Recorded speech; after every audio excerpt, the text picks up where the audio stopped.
Di masa pandemik ini, kebanyakan aktivitas dilakukan dalam rumah. Hal ini sangat berdampak untuk anak-anak, di mana kebanyakan waktu yang seharusnya mereka bermain di luar, mereka habiskan untuk bermain gadget di rumah. Nah, penggunaan gadget ini yang terlalu lama akan menyebabkan rasa tidak nyaman pada mata anak. Maka dari itu, pentingnya topik ini diangkat agar bisa menambah pengetahuan masyarakat tentang bahaya gadget pada anak dan apa sih yang bisa kita lakukan untuk mencegah penyakit ini akan terjadi.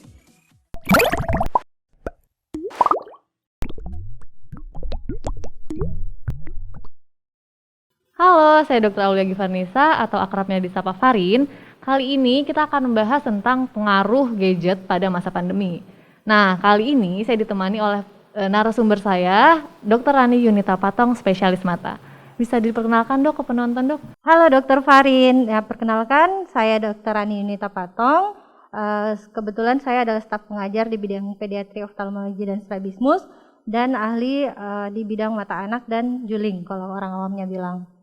Dalam rangka memperingati World Sight Day, kami dari Perdami bekerja sama dengan Departemen Ilmu Kesehatan Mata FK Unhas. Kita akan sharing bersama para narasumber yang ahli di bidangnya. Oke, Dokter Rani ini berarti fokus di bidang subdivisi anak dan mata juling ya dok ya? Iya, betul. Oke, lulus spesialisasinya di tahun berapa dok? Saya lulus spesialisasinya 2018 di Universitas Hasanuddin. Kemudian tahun 2020 lulus fellowship di bidang pediatrik, oftalmologi dan strabismus. Tahun 2020 dok? Oke, kita langsung aja. Jadi kan 2 tahun terakhir ini kita mulai nih dok menghadapi masa pandemik. Jadi ya, mau nggak mau anak-anak sekolah atau enggak kita yang masih sekolah pun juga akhirnya kerja di rumah. Semuanya berpatokan dengan layar HP, layar gadget, laptop. Jadi kan otomatis gadget itu sebagai sahabat kita. Bangun tidur gadget, makan gadget lagi. Ya. Jadi gini dok, apa aja sih dok ya gejala atau keluhan yang ditakutkan terjadi pada anak-anak nih kalau misalnya kelamaan pakai gadget gitu dok? Gejala awalnya gitu dok? Jadi kalau misalnya penggunaan gadget terlalu lama itu kadang yang biasa kita sebut dengan computer vision syndrome atau digital eye strain. Sebenarnya itu bisa terjadi pada orang dewasa maupun pada anak-anak. Tapi kalau orang dewasa mungkin dia akan mengeluh seperti capek matanya, terus habis itu lelah, kemudian penglihatannya berkurang atau kabur, kemudian sakit leher dan kepala. Nah sayangnya kalau pada anak-anak, karena kebetulan dia masih ceritanya beradaptasi dengan semua lingkungan yang dia punya, dan ceritanya kalau anak-anak dia masih dalam masa perkembangan, jadi kadang-kadang gejala tersebut tidak ada pada anak-anak, bahkan atau mungkin karena dia anak-anak dia tidak mampu mengatakan, jadi tidak bisa mengatakan mata saya lelah atau leher saya sakit, atau mungkin dia tidak bisa bilang mata saya kabur. Itu yang sayangnya terjadi pada anak-anak, sehingga kadang-kadang computer vision syndrome kadang misdiagnosis atau kadang kita tidak tahu ternyata sudah terjadi pada anak-anak kita. Jadi sebenarnya anak sama dewasa tuh porsinya sama gitu dong? Porsinya sama tetap. Cuman hanya karena anak tidak mengeluh saja gitu ya?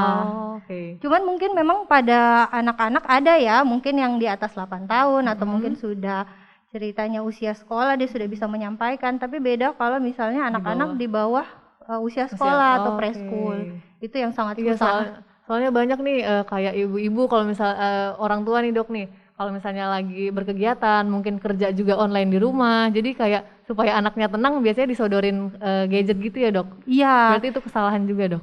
Ya sebenarnya mau dibilang salah ya, benar. Tapi mungkin saya juga sebagai seorang ibu, kadang-kadang saya memberikan handphone pada anak, entah karena saya butuh waktu untuk melakukan sesuatu atau mungkin mencegah dia cranky. Tapi memang sebagai orang tua seharusnya kita bisa tahu kapan kita mau porsinya, kapan kita boleh kasih gadget ini pada anak-anak dan berapa waktunya.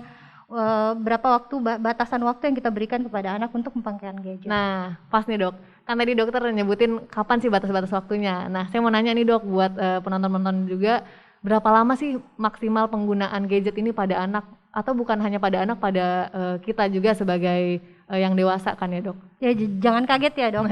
Sebenarnya biarpun pada orang dewasa maksimal penggunaan handphone itu hanya boleh 2 jam maksimal satu hari ya dok? Hanya 2 jam dok? Ya, 1 hari. Kemudian sedangkan kalau untuk anak-anak tergantung dari usia. Jadi kalau dia di bawah 2 tahun itu gadget sama sekali tidak boleh. Oh, di bawah 2 tahun Ya. sama sekali, Dok? Bahkan ada juga penelitian yang mengatakan di bawah 8 tahun gadget sama sekali tidak boleh diberikan pada anak-anak. Cuman dari beberapa penelitian ada tolerir bisa katanya 2 sampai 5 tahun itu bisa maksimal cuma 1 jam 1 hari. Di atas 5 tahun 1 sampai 2 jam boleh 1 hari. Selebihnya meskipun orang dewasa dia maksimal hanya 2 jam sehari. Oh, walaupun dewasa pun juga tetap 2 jam, Dok?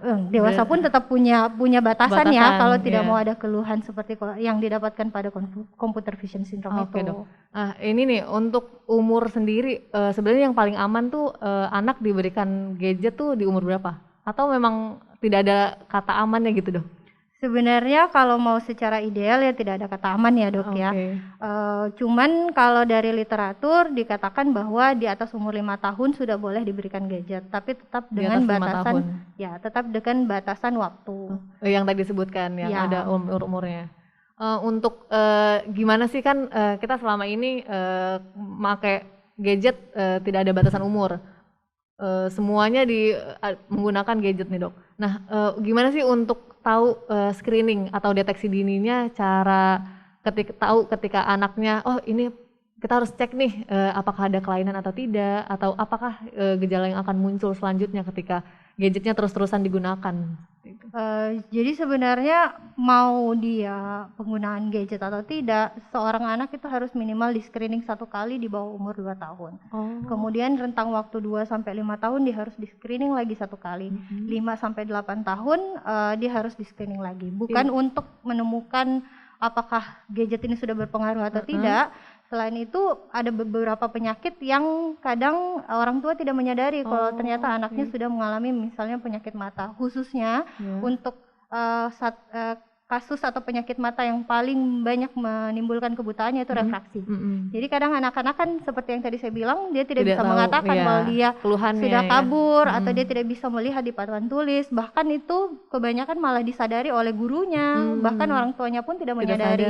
Jadi minimal sebenarnya di rentang-rentang waktu yang tadi disebutkan itu dia sudah melakukan screening minimal 1 kali. Berarti screeningnya ini tuh bukan hanya untuk screening yang gadget ini, yang computer vision syndrome. Berarti untuk melihat juga kelainan refraksi.